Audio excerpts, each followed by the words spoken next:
Swayam Prabha. Digital India. Educated India.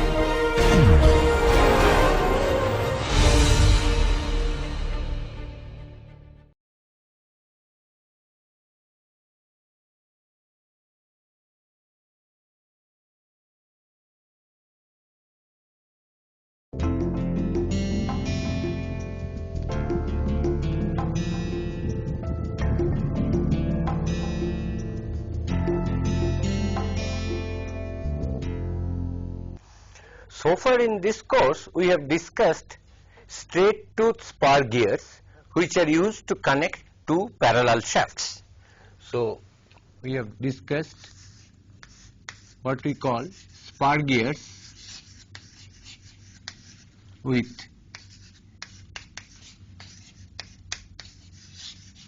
straight tooth. These are used for connecting two parallel shafts.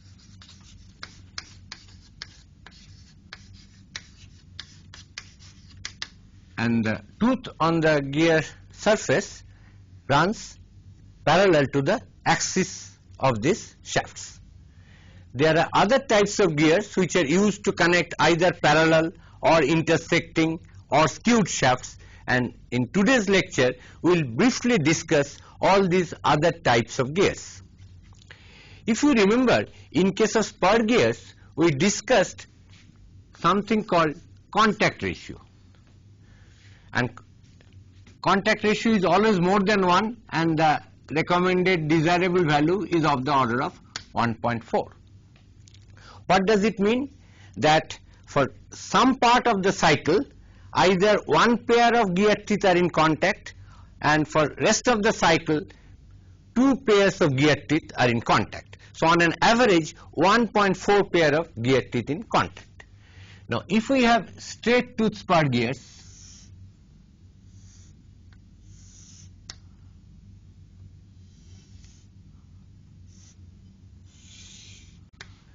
suppose these are the two teeth which are engaged at this point. Now, because these teeth are running straight parallel to the axis of the shaft, the contact takes place at the same instant along the entire face width. If the width of the gear face is what we call face width, if I denote it by B, then the contact length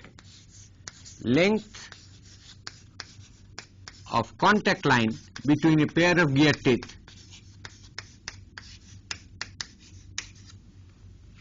is B if one pair of gear tooth in contact, and when two pair in contact, this changes to 2B. Then again, when one pair of gear teeth comes in contact, because contact ratio is not 2, it is 1.4, for some part of the cycle, it will again come back to one pair of teeth in contact. So, the contact line length will change from 2B to B. So, this way, the length of the contact line suddenly changes from B to 2B and again suddenly from 2B to B, because the contact along the entire length of B takes place at the same instant. This results in non-smooth,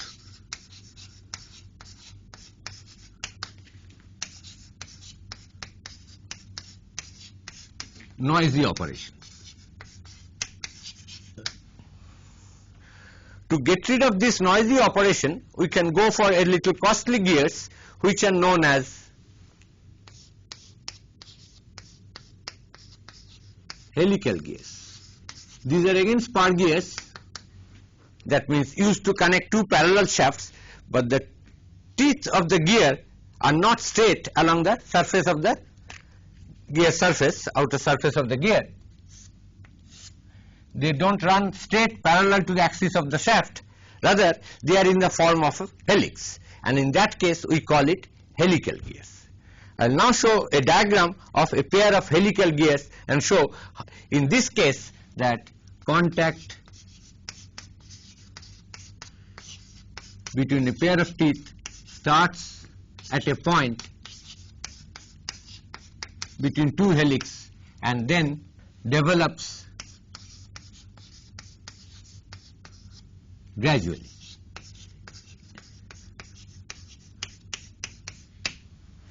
The contact does not takes place simultaneously at the same instant over the entire width of the gear. Rather, it develops it starts at a point and then gradually develops. As a result, the length of the contact line does not change suddenly, and it gives rise to smoother, less noisy operation. These are called helical gears.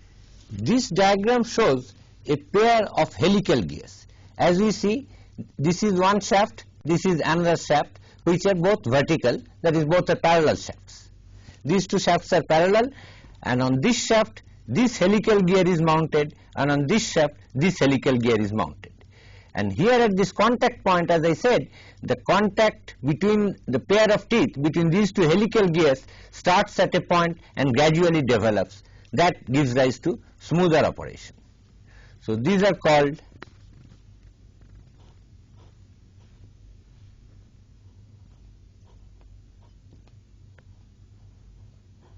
helical gears.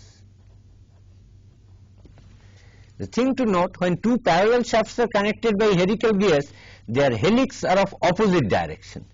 In this gear, the helix are in this direction, and the mating gear, the helix are in opposite direction.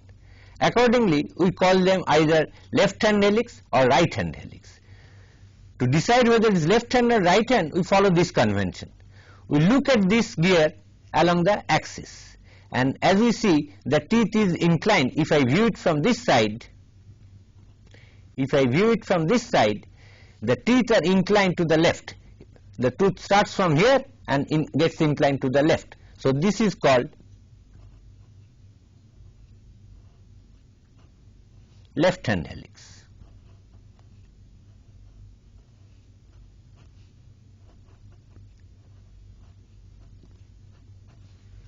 Similarly, if I look at this gear along this axis of the gear, then the teeth is getting inclined to the right. Starting from here, all the teeth are getting inclined to the right, so this will be called a right-hand helix.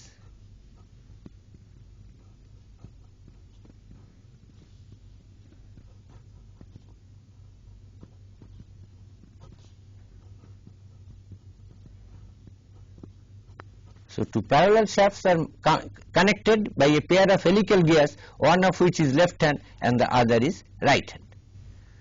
While discussing straight tooth spar gears, we said that one of the most common profiles of the gear tooth was an involute. This is the involute of a circle. Actually, this represents the base circle from which this string is unwinding to generate this involute profile. So if we consider the width of the gear, that is this base circle, I can think of a base cylinder. Then this strip of tape or paper which was wound on this base cylinder, if it is unwound, then the surface that is generated by any line of this paper, like this particular line which was here, is generating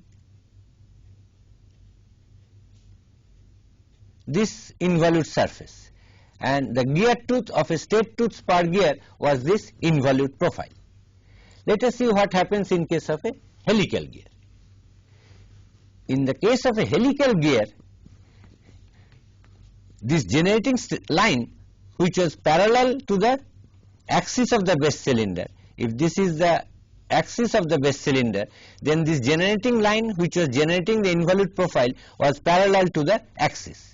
Here we take this line on the base cylinder which is inclined to the axis. This line. This is the base cylinder, this is the tape or strip which is being unwound from this base cylinder, but the generating line is not parallel, it is on this base cylinder which is inclined. And as this tape unwinds, this particular straight line generates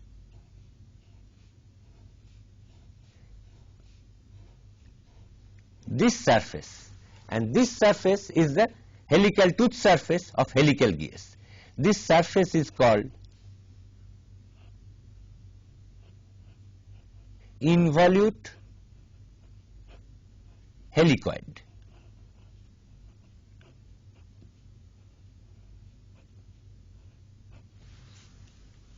So now we shall discuss a little bit of the geometry of this helical tooth surface. To discuss the geometry of this helical gears tooth, let us consider that if I consider the pitch cylinder, this is the base cylinder, so a little larger than will be that imaginary pitch cylinder rather than the pitch circle. We can think of a cylinder of radius Rp, which we will call pitch cylinder.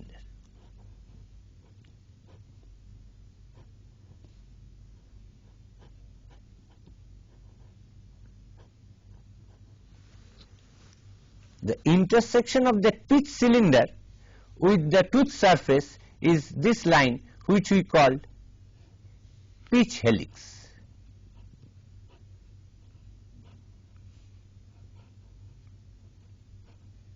Pitch helix is the intersection of the pitch cylinder with the tooth surface. If we think of a pitch cylinder, then the tooth surface, if I draw, wherever it intersects that pitch cylinder, that is called pitch helix. Let me now define the typical gear tooth geometry for a helical gear with reference to this figure. This rectangle of this side B represents the width of the gear, and this length of side 2rp into pi, that is, if the pitch cylinder is developed, then in the form of a rectangle, if a cylinder is developed, it becomes a rectangle. This is the length of the cylinder and this is the circumference of the cylinder, the pitch cylinder. That is why I write the radius as Rp. So this distance is twice pi Rp. This is developed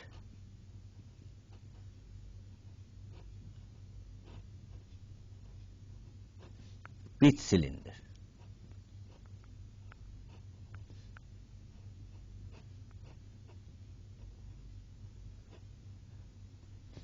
B is the width of the gear and Rp is the radius of the pitch circle. This line represents the gear axis, that is the axis of the shaft. These are the pitch helixes. These are the three consecutive teeth have been shown. When you wrap this rectangle onto a cylinder of radius Rp, this gets converted into helix. These lines becomes helix. The helix angle is defined as this angle psi, the angle that this pitch helix makes with the gear axis. This is the axis of the gear and these are the pitch helix. So the angle that the pitch helix makes with the gear axis, this psi, is called helix angle.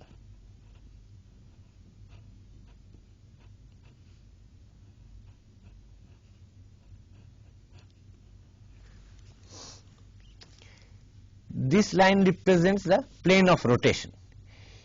If we measure the distance between the identical points between two adjacent teeth, suppose I consider this point on this tooth and the identical point on the adjacent tooth, that is here, the distance measured along this pitch circle is what we call circular pitch. This we have done earlier even for spur gears. Pp is circular pitch, which is 2 pi Rp divided by the number of teeth, where Rp is the pitch circle radius. If I consider a plane which is normal to this pitch helix, then that I defined as normal plane. This angle is 90 degree. Now if I measure the distance between identical points of two adjacent teeth, like this point and that point, along this normal plane, then that I call normal circular pitch. ppn is nothing but normal circular pitch.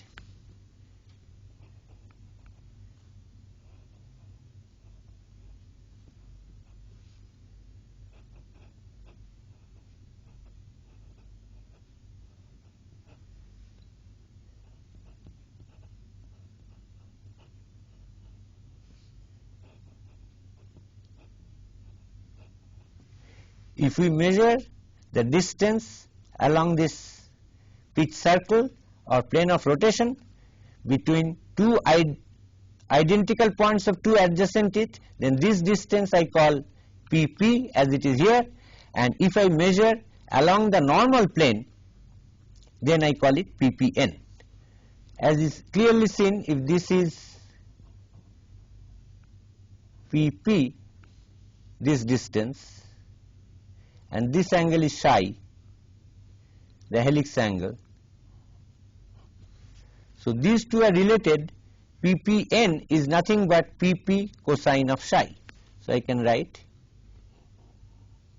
ppn is pp cosine of psi, where psi is the helix angle. Next we define what is known as tooth advance. As we see in this particular tooth, if the contact starts here, then the contact ends there. The distance that is covered from the start to the end along the pitch circle, that is called tooth advance. That is this distance from here to there measured along the pitch circle. This is the tooth advance. We consider the same tooth from the start to the finish. The movement along the pitch circle is called tooth advance. To ensure that the contact starts with the next tooth before it ends with the previous tooth, then this tooth advance must be more than pp, because this tooth starts contact here and this tooth starts contact, ends contact there, and this end is coming later than this. That means it is ensured continuous rotation is transmitted, one pair of teeth come in contact before the previous pair of teeth loses its engagement. So tooth advance should be more than pp. In fact, to ensure this, that the tooth advance is more than pp, I must have some minimum value of b. What we can see that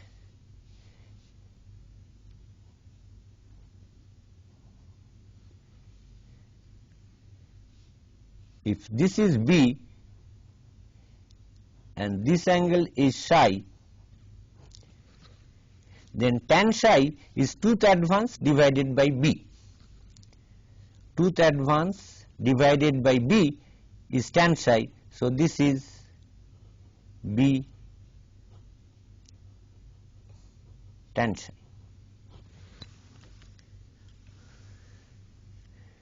Now tooth advance should be more than pp. Normally it is recommended that tooth advance should be 15% more than the circular pitch, that is tooth advance should be 1.15 into pp, which means minimum value of b that we need we call b minimum should be greater than equal to 1.15 pp divided by tan psi, where psi is the helix angle. So that finishes our discussion with the very rudimentary fundamentals of the teeth geometry of helical gears. So far we have discussed spar helical gears, that is two helical gears of opposite handedness like right hand helix and left hand helix to connect a pair of parallel shafts. But helical gears can also be used to connect two non-parallel, non-intersecting shafts. That is, it can be used, a pair of helical gears can be used to connect two skewed shafts.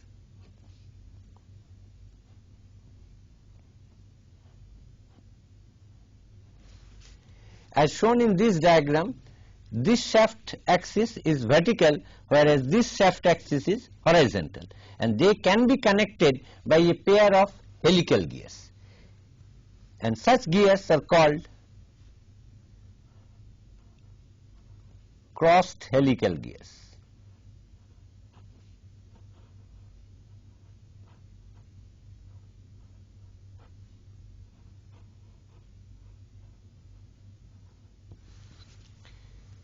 In a pair of crossed helical gear, the contact between a pair of teeth is always at a point, so it cannot transmit too much of load. So they can be used only for very low load application. They are incapable of transmitting very high value of torque, so they are used only for very low load application, like in instrumentation. The thing to note that these are nothing but helical gears. As soon as they are mounted on two skewed shafts, we call them crossed helical gears. These are nothing but ordinary helical gears. And to act as a pair of crossed helical gears, the only condition necessary is that their normal pitch, which we just now defined as ppn, must be same. ppn of these two gears must be same. They can be of same handedness, both can be right hand, both can be left hand, or one of them right hand on the other left hand, like that. Handedness is not important of this helice, only thing the normal pitch of these two helices ppn must be same. Now we define what is called shaft angle .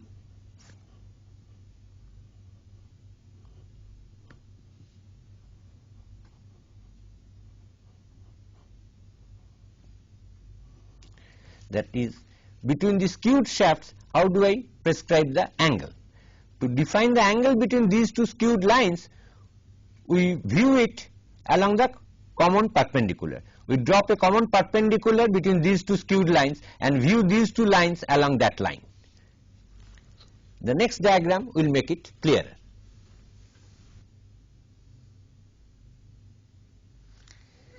This diagram shows a pair of crossed helical gears, gear A and gear B. This is the shaft of gear A and this is the shaft of gear B.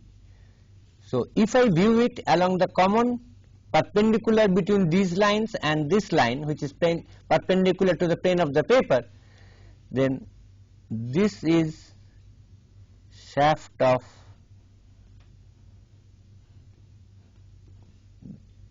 gear B, and this is gear A, and this line is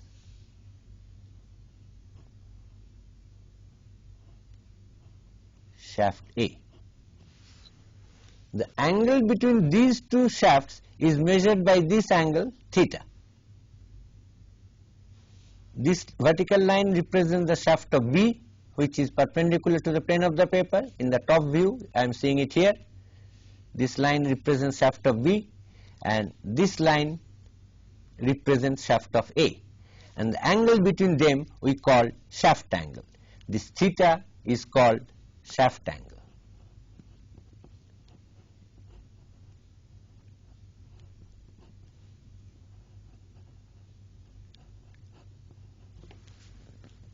If both these helices are of the same handed, that is both are right hand or both are left hand, then I call it like handed. If these two helical gears are of like handed helix, then theta is given by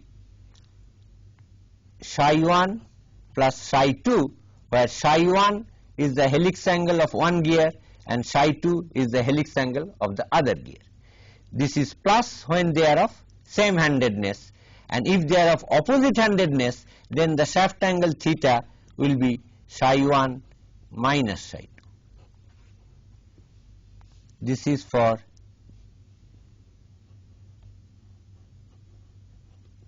same handed helix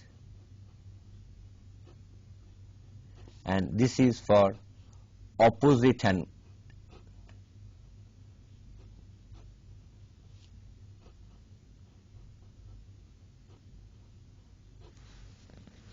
This is for the addition of these two helix angle, if those two have the same handedness, both right hand or both left hand, and the shaft angle is psi 1 minus psi 2 if these two are of opposite hand, one of them is right hand, other is left hand, you subtract the smaller from the bigger helix angle and you get the shaft angle.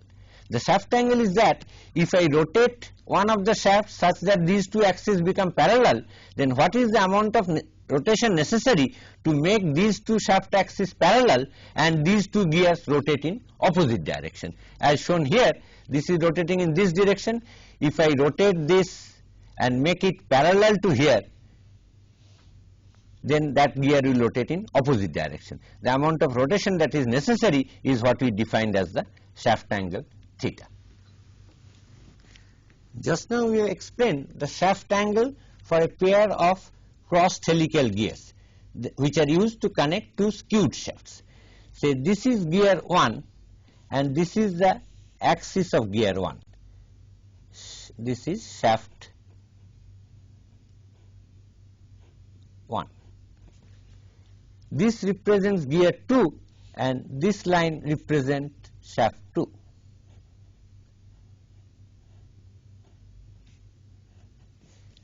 This ST represents the tooth which is just now engaged between gear 1 and gear 2. This line ST represents the tooth. So the angle between this ST and the shaft 1, that is this line, is the helix angle psi 1. Similarly, this is the axis of shaft 2 and this is the tooth, so the angle between them is the helix angle for gear 2 which is psi 2. And they are of same handed, so the shaft angle theta is clearly seen to be psi 1 plus psi 2.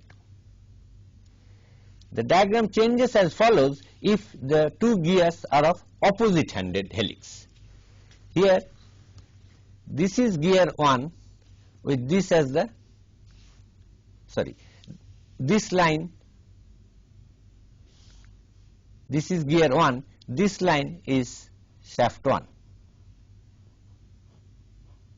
axis of gear 1, and this is gear 2 and this line is shaft 2.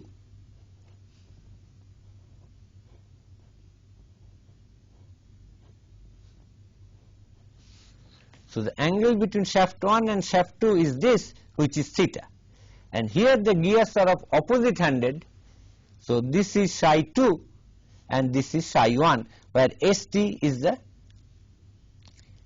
tooth, this line represents the tooth in contact. So this is one helix angle for shaft 1, gear 1, this is psi 1, and angle between ST and this shaft 2 is psi 2, which is the helix angle of gear 2, and the shaft angle theta, as is clearly seen, is psi 2 minus psi 1. So far we have seen how to connect two parallel shafts either by straight tooth spar gear or by helical spar gears. Helical gears can also be used as crossed helical gears to connect two skewed shafts. Now we discuss another very common type of gears which are called bevel gears.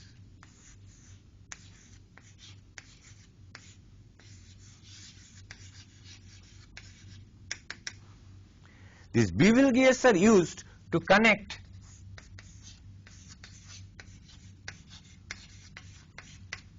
two intersecting shafts.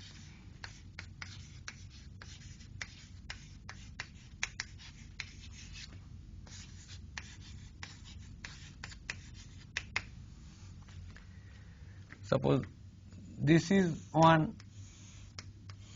shaft axis and the other intersecting shaft axis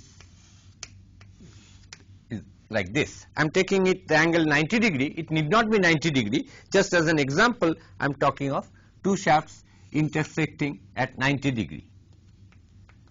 Then they can be connected by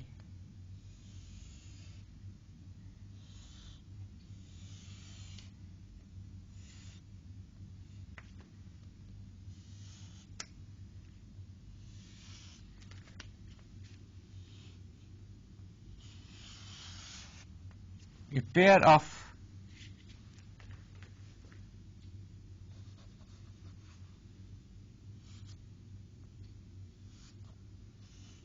bevel gears.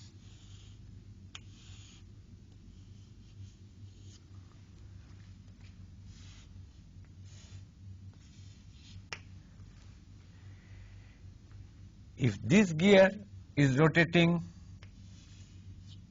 in this direction, the teeth contact is here and that rotates this gear in that direction. If I see it from here, this is the direction. So that gear will rotate this gear in about the vertical axis, but in which direction? It is, this is getting into this, so it is like this.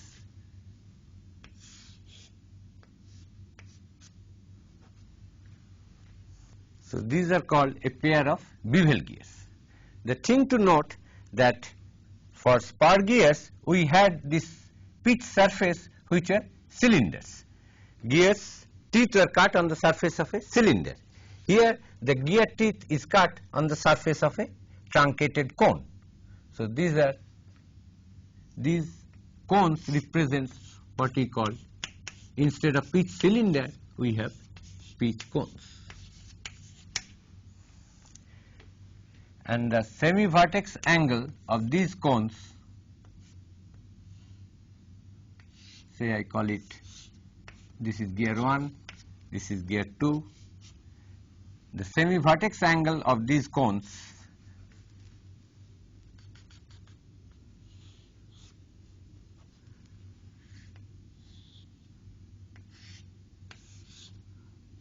are called pitch angles. Instead of pitch cylinder we are having pitch cones, and instead of pitch circle radius, because there is no constant radius here, we are defining these pitch cones by their semi-vertex angle.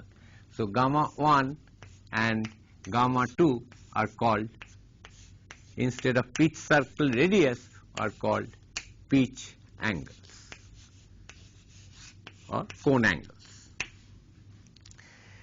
And the shaft angle, that is angle between these two shafts which are connected by these two gears, are clearly seen to be gamma 1 plus gamma 2.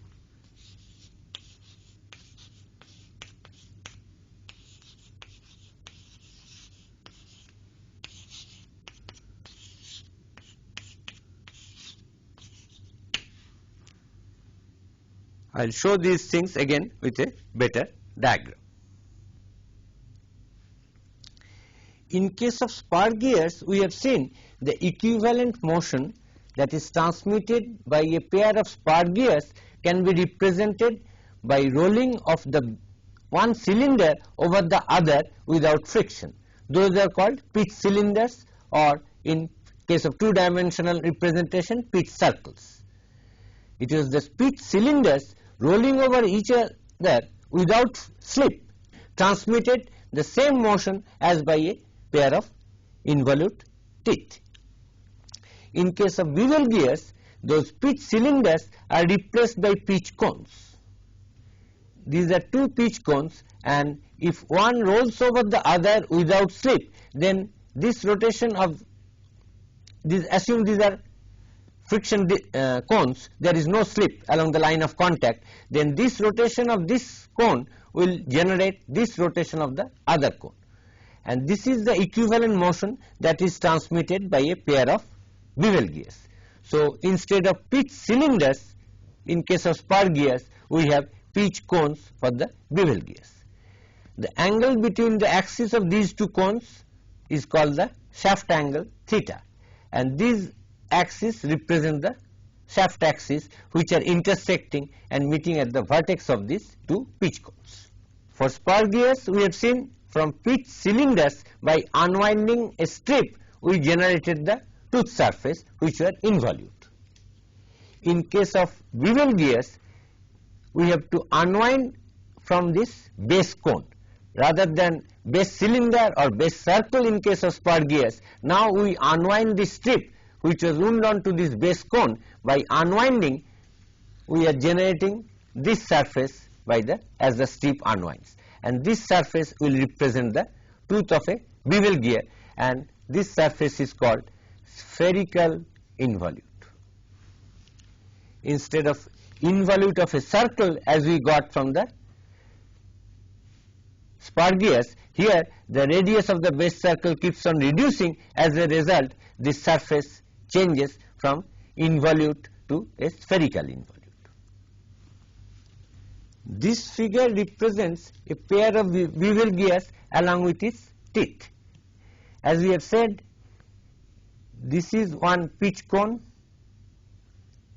The diameter at the base of this is 2 rp1. This is gear 1, which is rotating with angular speed omega 1 and consequently transferring the motion to this gear of diameter at the pitch cone is 2 rp2, and this rotates at an angular speed omega 2.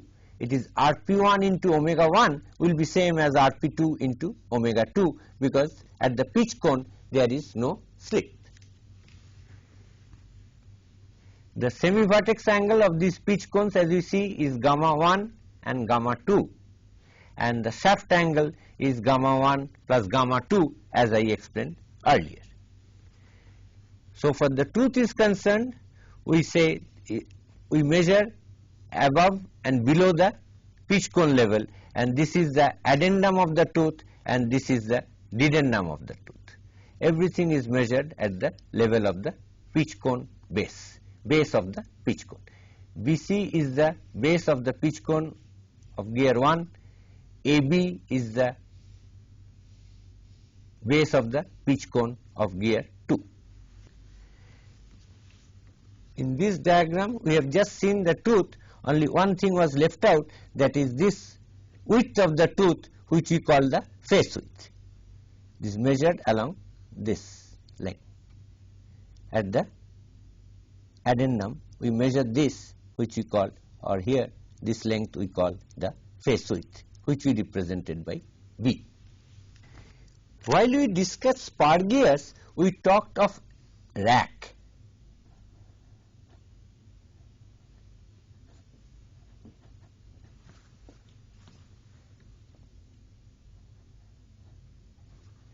Rack was a gear of apparently infinite pitch circular radius, then it became a straight. A straight rack is nothing but a gear of pitch circle radius infinity. The analogous thing in case of bevel gear is what we call a face gear or a crown gear. Face or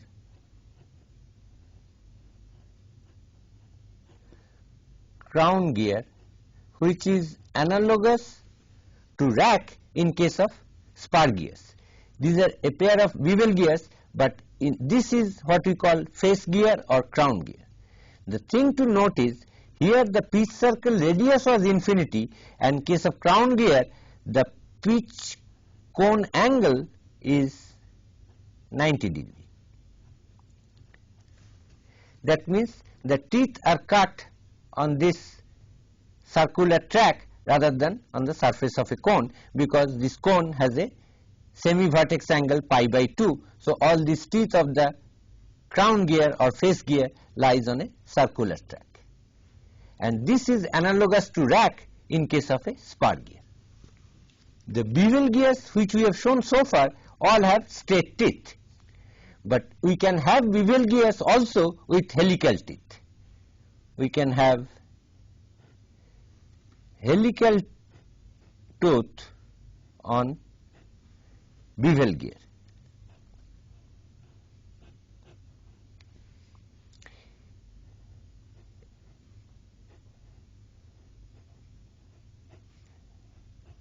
If we have helical tooth on bevel gears, then those are called spiral bevel gears.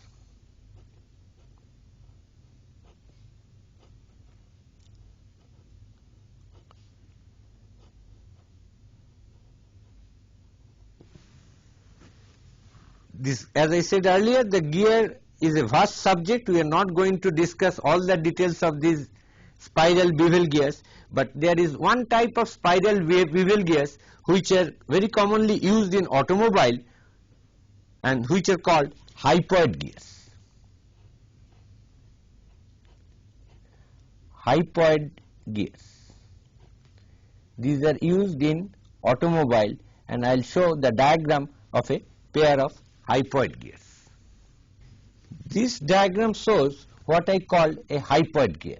The thing to note is that they look like bevel gears, and the gear teeth are in the form of helix rather than straight. So this is a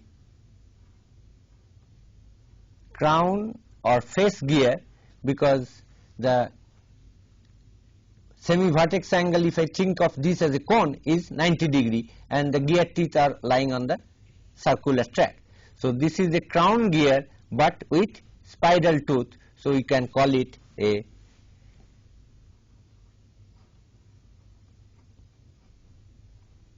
spiral crown or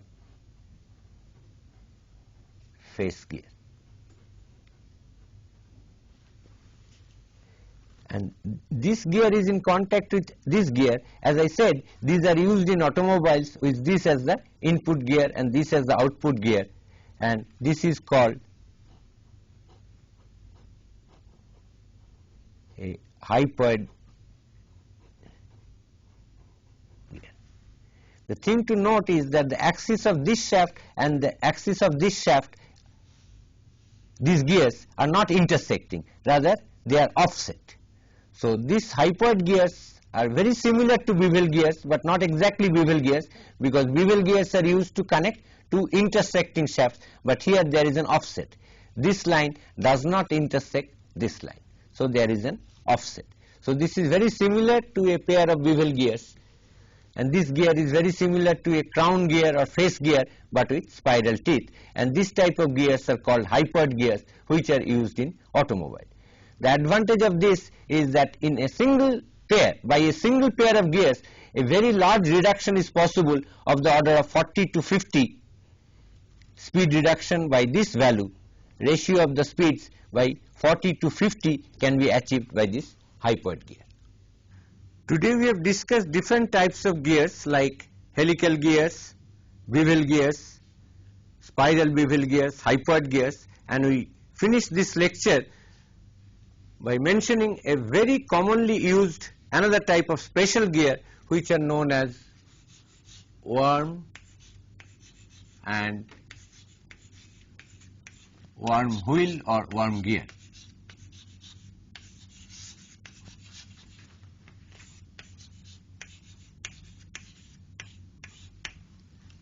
These are normally used to connect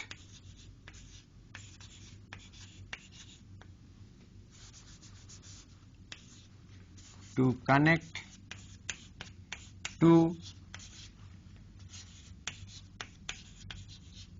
skewed shafts, very often at 90 degree.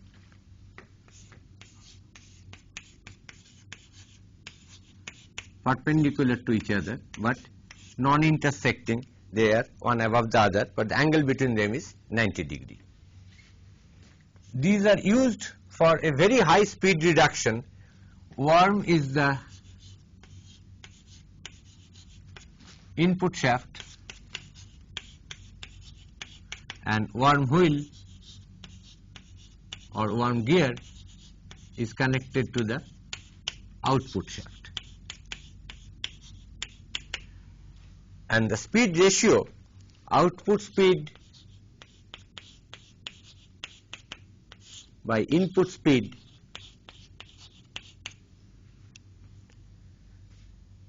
in one stage can be as high as 1 by 40.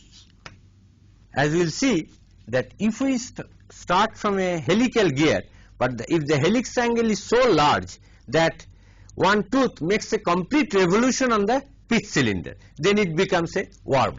Worm is a helical gear of very large helix angle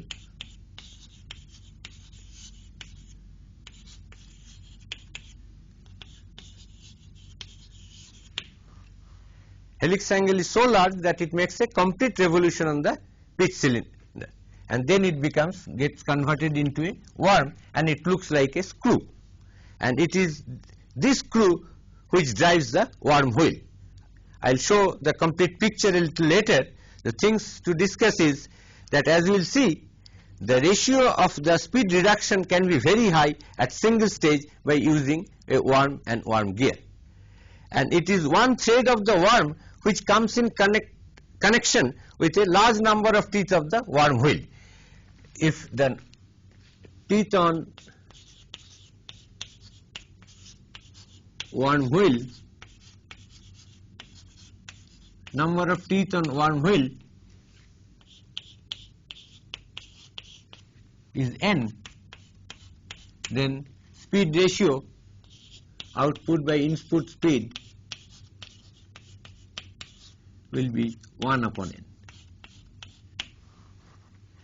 Because it is the same thread of the worm which comes in engagement with n number of teeth on the worm wheel, it is always necessary to make this worm of hard material like steel, whereas the worm wheel is made of soft material. Worm wheel is made of softer material like brass, such that they wear out almost at equal rate and the motion transmission remains uniform. If the wearing rate is different on the worm and worm wheel, then the engagement will be non-smooth. To maintain equal wear rate on the worm and worm wheel is made of softer material like brass, whereas worm is made of a harder material like steel. Now I will show you the diagram of a worm and worm wheel. This is the diagram of a worm and worm wheel. This screw-like figure is what we call worm, which is always the input speed. The worm wheel can never drive the worm, it is the worm which drives the worm wheel. And this is what we call worm gear or worm wheel.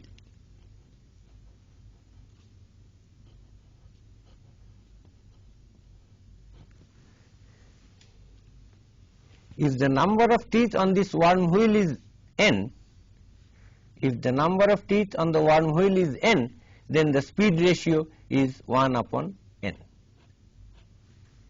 The output speed by input speed is 1 upon n, the speed ratio.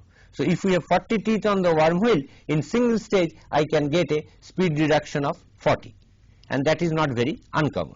This worm, as I said, is made of harder material of the two, and worm wheel is made of softer material, because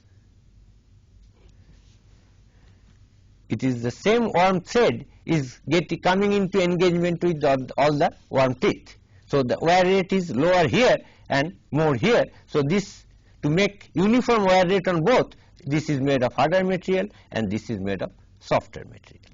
As you see here, the angles between these two shafts are 90 degree, though they are skewed. We conclude this lecture by showing you this picture of a better design of a worm and worm wheel, which is known as double enveloping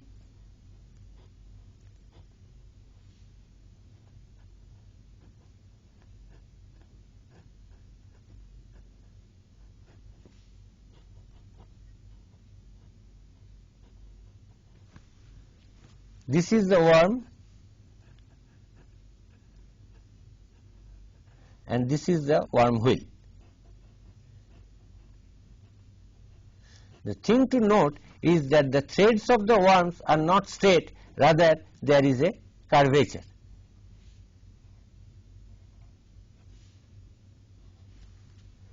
And this curvature is exactly same as the curvature of this worm wheel, such that there are much better contact on this between the teeth of thread of the worm and the teeth of the worm wheel. So it is doubly curved, and that is why it is called double enveloping worm. This is nothing but a worm and worm wheel with a better design. We have, of course, single enveloping worm, where this is the worm threads are straight. This curvature is not provided. This is obviously more costly.